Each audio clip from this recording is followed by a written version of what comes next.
ରାତି ପ୍ରାୟ 6ଟା। ବର୍ଷା ଭୟଙ୍କର ଭାବରେ ପଡୁଥିଲା। ରାସ୍ତାରେ କେହି ନଥିଲେ।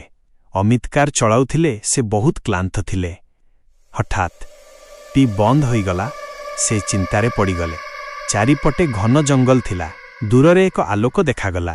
ସେ ଆଲୋକ ଦିଗକୁ ଚାଲିଲେ। ସେ ଏକ ପୁରୁଣା ହୋଟେଲ ଆଗରେ ପହଞ୍ଚିଲେ। ବୋର୍ଡରେ ଲେଖାଥିଲା ରାତିର ଆଶ୍ରୟ। ଆଲୋକ ଟିମିଟିମି କରୁଥିଲା। ସେ ଭିତରକୁ ପଶିଲେ। ରେ ଜଣେ ବୃଦ୍ଧ ବସିଥିଲେ। ତାଙ୍କ ଆଖି ଅଜଣା ଲାଗୁଥିଲା। ରୁମ୍ ଚାହିଁବେ? ସେ ପଚାରିଲେ। ଅମିତ କହିଲେ ହଁ। ସେ ଚାବି ଦେଲେ ରୁମ୍ 103। ବୃଦ୍ଧ ଜଣକ କହିଲେ ଭମଟା ପରେ ଦ୍ୱାର ଖୋଲିବେ ନାହିଁ। ଅମିତ ହସିଦେଲେ ଏବଂ କୁ ଗଲେ। ଟି ବହୁତ ପୁରୁଣା ଥିଲା। ସେ ଶୋଇପଡ଼ିଲେ। ଘଣ୍ଟିରେ ଠିକ୍ 10ଟା ବାଜିଲା। ଠକ୍ ଠକ୍। ସେ ଆଖି ଖୋଲିଲେ। ପୁଣି ଖଟଖଟ ହେଲା। ବାହାରୁ ଜଣେ ମହିଳାଙ୍କ ଶବ୍ଦ ଆସିଲା। ସେ ଦ୍ୱାର ପାଖକୁ ଗଲେ ଏବଂ ଦ୍ୱାର ଖୋଲିଲେ। ବାହାରେ ଜଣେ ଭୟଙ୍କର ମହିଳା ଥିଲେ।